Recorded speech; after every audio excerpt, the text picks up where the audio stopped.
dari Japun hendak ke Japun. Cino mamue pacah balah. Ampun baribu kali ampun. Ampunkan ambo dininya ambo nan gadang basa batuah. Buruang sinura, buruang sinuri.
Ah, Ibu.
Makannya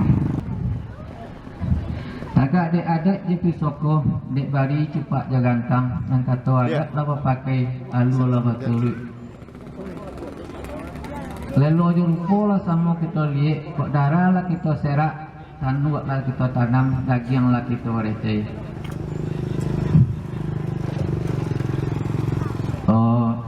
tulang lah kita receh daging dan sama kita lapar.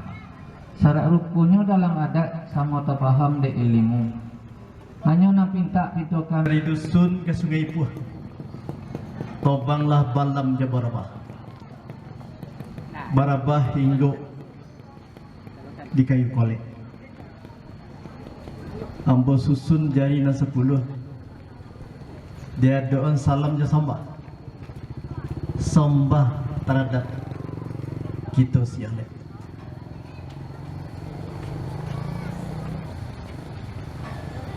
Dan kita muliakan lembaga pucuk adat Nagari Sitano. Dan tinggi na nampak jauh godang dalam musuh. Tingginya dek menyendak ruih, godangnya dek lintang pukang.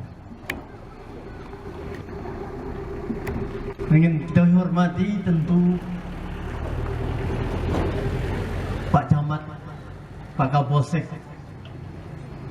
dan kemudian pejabat-pejabat pemerintah dari kabupaten. Teristimewa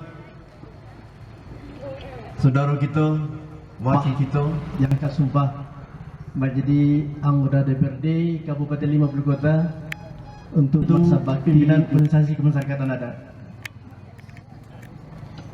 Kaum kecamatan sampai ke Kerapatan Adat Negari dan lebih khusus tentu Kerapatan Adat Negari Sitanang Moronaki. Para undangan termasuk di jajaran kecamatan wilayah Laresa Gualaban, tokoh masyarakat, pemuka adat, alim ulama, cadik pandai, ibu-ibu bunda kandung, para pemuda anak kemenakan, dan pasak kunci, balai pasak kumpul, balai daripada pucuk adat. Nah, namanya kantor Kerapatan Adat Negari adalah kantor organisasi Lilik Mama. Alhamdulillah kedua lembaga aku di Sanang naik. Caranya mengeluarkan setiap Lilik Mama mempunyai kartu Lilik Mama. Tapi tanda penghulu adalah kewenangan pucuk adat, kewenangan kampung suku.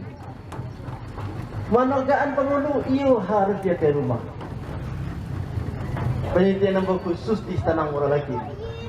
Tidak ada rumah kadang Gajah Maram. Dan dua macam Gajah Maram dalam sistem negara yang berdinego. Lumbung Bapak Serek dipakai dalam sistem kutub liar. Lumbung Bapak Serek dan Gajah Maram itu sebagai ompek. Yang pertama adalah tiang panjang. Yang kedua serabi popek. Yang pertama si maju kayu. Rumah pucuk adat. Batu enggak ujung, batu enggak tua, batu enggak tengah, batu enggak selek. Ada sekolah disumpahi penghulu. Bukan menyumpahi seperti bupati mangkat sumpah pejabat. Di lapas kelas sumpah itu. Di mana dilakukan untuk pertama kali di luar Limpuluh? Di Sitanang Moronaki. Berelek penghulu. Jadi kalau Pak pimpinan adat tadi mengizinkan alum pernah berelek penghulu ditanangkan, rasanya dokumen pemerintah bulan itu lengkap. Di situ dilakukan berelek penghulu. Tapi barangkali sejak Orde Baru dan Orde Lama kemungkinan Lunado lena. Nah, oleh itu kami mengucapkan selamat.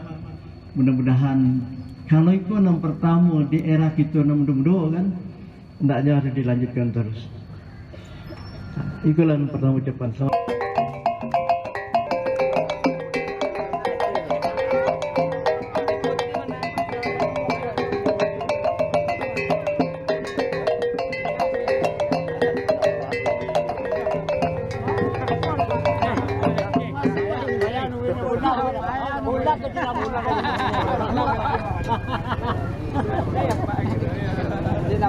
Wariskan mudah-mudahan Pak.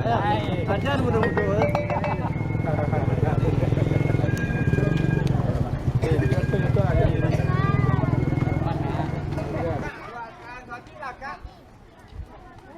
Kan pagi lagi makan sama-sama hotel.